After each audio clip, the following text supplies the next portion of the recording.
ایسا سنو تو کہہ دو اللہ تجھے وہ چیز نہ دلائے کہ مسجدیں ان کاموں کے لیے نہیں بنائی گئی۔ دیکھیں مسجد کا بڑا ادب ہے، مسجد میں اور بازار میں بڑا فرق ہے، مسجد میں اور گھر میں بڑا فرق ہے۔ ہمارے گھر کے وہ آداب نہیں ہیں، مسجد کے آداب ہیں۔ اب دیکھیں اسی حوالے سے ایک حدیث پاک اور سنتے ہیں کہ اگر مسجد کے اندر جب ہم آ جاتے ہیں تو کتنا ادب ہے۔ حدیث نمبر 475 ہے، راوی حضرت انس بن مالک ہیں، نبی پاک علیہ السلام نے ارشاد فرمایا ان البزاق فی المسجد خطیۃ وکفارتها دفنها۔ نبی پاک علیہ السلام نے فرمایا مسجد میں تھوکنا یہ خطا ہے، مسجد میں تھوکنا خطا ہے، بے ادبی ہے، مسجد میں نہیں تھوک سکتے، تھوکنا منع ہے۔ نبی پاک علیہ السلام فرماتے ہیں یہ کیا ہے؟ بے ادبی ہے۔ پھر فرمایا کہ اگر کوئی تھوک دے تو اس کا کفارہ کیا ہے؟ فرمایا اس کو دفن کر دے۔ یہ اس دور کی مسجدوں کے بارے میں کہ جب زمین کچی ہوتی تھی، کسی نے تھوک دیا تو ارشاد کیا فرمایا کہ اس کو دفن کر دے، اس تھوک کو۔ یہ اس وقت حکم دیا، اور خود نبی پاک علیہ السلام کا اپنا عمل مبارک کیا ہے؟ حضور علیہ السلام نے دیکھا مسجد میں تشریف لائے تو دیکھا کہ اس طرح کی کوئی چیز مسجد میں پڑی ہے، تھوک یا ناک کی ریزش وہ فرش پر ہے، تو نبی پاک علیہ السلام کے پاس لکڑی مبارک تھی، اس لکڑی سے اس کو کریدا اور اس کو نکال کر باہر پھینک دیا، اور اس جگہ حضور علیہ السلام نے فرمایا کسی کے پاس خوشبو ہے خوشبو لے کر آئے۔ تو ایک صحابی گئے، خوشبو لے کر آئے، نبی پاک علیہ السلام نے اپنے ہاتھ سے وہاں پر خوشبو لگائی، اپنے ہاتھ سے اس جگہ خوشبو لگائی کہ یہ اللہ کا گھر ہے، یہاں تھوکنا نہیں ہے، اور تھوک دیا تو اس کو وہاں سے ختم کرنا ہے، ہٹانا ہے۔ اور اب یہ جو مسجدیں ہیں، اب تو یہاں دفن نہیں ہو سکتا نا، آپ کہیں گے ماربل اکھیڑ کے میں دفن کروں گا، تو ایسا نہیں ہو سکتا، بلکہ اگر آپ نے ماربل اکھیڑ دیا تو آپ کو تاوان بھرنا پڑے گا، یہ آپ کے لیے جائز نہیں ہے۔ تو خیر اس دور کی یہ بات تھی، اور نبی پاک علیہ السلام کا عمل کیا ہے؟ خوشبو، اور خود فرمایا کہ مسجدیں بنائی جائیں انہیں خوشبودار رکھا جائے۔ تو مسجدوں کے اندر خوشبو ہونی چاہیے، واش روم باتھ روم مسجد کے وہ بھی باہر ہونے چاہیے، کوئی ایسی چیز جس سے مسجد کے اندر بدبو آئے یہ جائز نہیں ہے۔ حتیٰ کہ بدبو والا لباس، بدبودار جسم، بدبودار منہ، یہ مسجد میں لے کر آنا ناجائز ہے۔ کوئی بھی بدبو مسجد میں لے کر آنا جائز نہیں ہے۔ اگر اگربتی مسجد میں سلگاتے ہیں تو علماء نے لکھا ہے کہ وہ جو دیا سلائی ہے، دیا سلائی سمجھتے ہیں؟ نہیں، دیا سلائی ماچس کی تیلی کو دیا سلائی کہتے ہیں۔ کیا کہتے ہیں؟ ماچس کی تیلی کو دیا سلائی کہتے ہیں۔ تو اگر وہ دیا سلائی جو ہے، ماچس کی تیلی جب آپ ماچس جلانی ہے نا اگربتی کو آگ لگانے کے لیے، تو اس میں بارود ہوتا ہے اور اس میں بدبو ہوتی ہے۔ علماء فرماتے ہیں اگربتی آپ نے سلگانی ہے تو اس کو سلگانے کے لیے جو آگ جلائیں وہ بھی مسجد سے باہر ہو، سلگا کر پھر آپ مسجد کے اندر اگربتی لگائیں۔ تو یہ ادب ہے مسجد کا، اور نبی پاک علیہ السلام نے اس قدر ادب سکھایا ہے۔ مسجد کا بھی ادب ہے، اور جو مسجد خانہ کعبہ ہے اس کا تو اور زیادہ ادب ہے۔ اس تعلق سے بھی ایک اور حدیث پاک سنتے ہیں، حدیث نمبر 481 ہے، بڑی پیاری حدیث ہے۔ راوی حضرت احمد، یہ جو احمد ہیں یہ نبی پاک امام احمد بن حنبل فرماتے ہیں کہ سہلہ صائب بن خلاد یہ نبی پاک علیہ السلام کے صحابی ہیں۔ یہ فرماتے ہیں ان رجلا ام قوم فبصق فی القبلہ، ایک شخص نے مسجد نبوی میں لوگوں کو نماز پڑھائی، ہو سکتا ہے جماعت ہو گئی ہو، یہ کوئی سفر سے آئے ہوں تو انہوں نے اپنی جماعت کرا لی۔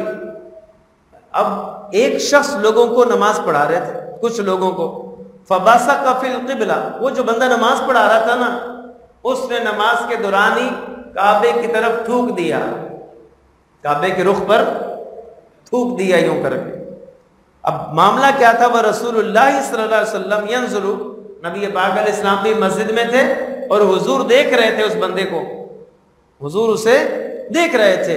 فقال رسول اللہ صلی اللہ علیہ وسلم حین فرغ لا یصلی لکم. نبی پاک علیہ السلام نے جب دیکھا نا وہ فارغ ہو گئے نماز پڑھا کے، حضور نے فرمایا آئندہ یہ بندہ تمہیں نماز نہ پڑھائے. یہ جو شخص ہے جس نے کعبے کی طرف تھوکا ہے یہ نماز نہ پڑھائے. بے ادبی ہے، کعبے کی طرف تھوکنا بے ادبی ہے. لوگ مسئلہ پوچھتے ہیں اس کے پیچھے نماز پڑھیں یا نہیں پڑھیں، فلاں کے پیچھے نماز ہو جائے گی یا نہیں. اور خدا کے بندے جو رسول اللہ کی گستاخی کرے، جو صحابہ کی گستاخی کرے، ان کے پیچھے نماز کا پوچھتے ہو؟ دیکھیں رسول پاک علیہ السلام نے فرمایا وہ بندہ نماز نہیں پڑھا سکتا جو کعبے کی طرف تھوک رہا ہے، بے ادبی کر رہا ہے کعبے کی. فرمایا آئندہ یہ بندہ تمہیں نماز نہ پڑھائے. اور پھر فاراد بعد ذلك ان يصلي لهم، اس بندے نے کچھ دنوں کے بعد دوبارہ اس نے چاہا کہ میں انہیں نماز پڑھا دوں. فمنعوا واخبروا، لوگوں نے اسے منع کر دیا اور اسے بتایا کہ رسول پاک صلی اللہ علیہ وسلم نے منع کر دیا ہے کہ تم نماز نہیں پڑھا سکتے، تم نماز نہیں پڑھا سکتے، رسول پاک نے منع کر دیا ہے. اب وہ شخص جو تھا نبی پاک علیہ السلام کی بارگاہ میں حاضر ہوا اور اس نے اس بات کا ذکر کیا، یا رسول اللہ صلی اللہ علیہ وسلم کیا آپ نے مجھے منع کیا ہے میرے لیے کہ میں ان کو نماز نہ پڑھاؤں؟ فقال نعم، حضور نے فرمایا ہاں میں نے منع کیا ہے. اور صحابی کہتے ہیں مجھے جو یاد آ رہا ہے نبی پاک علیہ السلام نے اس سے یہ بھی فرمایا انک اذیت اللہ ورسولہ، تو نے اللہ کو بھی اذیت دی ہے، اس کے رسول کو بھی اذیت دی ہے. کیونکہ نبی پاک علیہ السلام کا طریقہ یہ ہے کہ کعبے کا ادب کرنا ہے. دیکھیں وضو جب کر رہا ہوتا نا بندہ تو مستحب کیا ہے، سنت کیا ہے، قبلہ رو ہو کر بیٹھے، کعبے کی طرف رخ کر کے بیٹھ کے وضو کرنا یہ سنت ہے. اب اس طرح جب بیٹھا ہو تو کلی کرتے ہوئے اسے منہ اپنا نیچے کرنا، یوں ڈائریکٹ کلی نہ کرے اور تھوک یوں ڈائریکٹ نہ پھینکے، یہ ادب ہے. ایک واقعہ میں آپ کو سنا کر آج کے درس کو اختتام کی طرف لے کے چلتے ہیں. نبی پاک صلی اللہ تعالی علیہ وسلم کے آداب، حضور کی سنتیں، حضور کا طریقہ کتنا ضروری ہے، کتنا ضروری ہے. بعض لوگ کہتے ہیں نہیں جی وہ تو پیر صاحب ہیں، وہ جو چاہیں کریں. نہ نہ نہ، کسی پیر کو بھی جو چاہیں کریں اس کی اجازت نہیں ہے. نہیں جی وہ تو پیر صاحب ہیں، تو پیر صاحب ہیں تو کیا نعوذ باللہ پیر صاحب ایک سے زیادہ انگوٹھیاں پہنیں گے؟ پیر صاحب عورتوں کی طرح کندھوں سے نیچے لمبے بال رکھیں گے؟ پیر صاحب ہیں تو داڑھی کٹوائیں گے؟ پیر صاحب ہیں تو نمازیں چھوڑیں گے؟ نہ نہ، اس کی اجازت نہیں ہے. ایسا شخص تو پیر ہی نہیں بن سکتا، ایسا شخص تو پیر بننے کے لائق ہی نہیں، اس کی تو عزت نہیں ہے. سنیں حضرت ابو یزید بستامی، جن کو با یزید بستامی بھی کہا جاتا ہے، آپ کو پتہ چلا کہ پاس ہی کسی علاقے میں ایک بندہ آیا ہے اور بڑی اس کی کرامتیں ہیں، بڑی اس کی عبادتیں ہیں، بڑا اس کا نام ہے، یعنی کو بہت بڑا پیر ہے. بائی یزید بستامی رحمۃ اللہ علیہ نے اپنے مریدوں کو ساتھ لیا، کہا کہ چلو ہم ان کی زیارت کرتے ہیں، ان سے ملاقات کرتے ہیں اور ان سے دعا بھی کرائیں گے. پہلے کے پیر ایسے ہوتے تھے، کسی پیر کا پتہ لگ جائے تو جاتے تھے ملنے.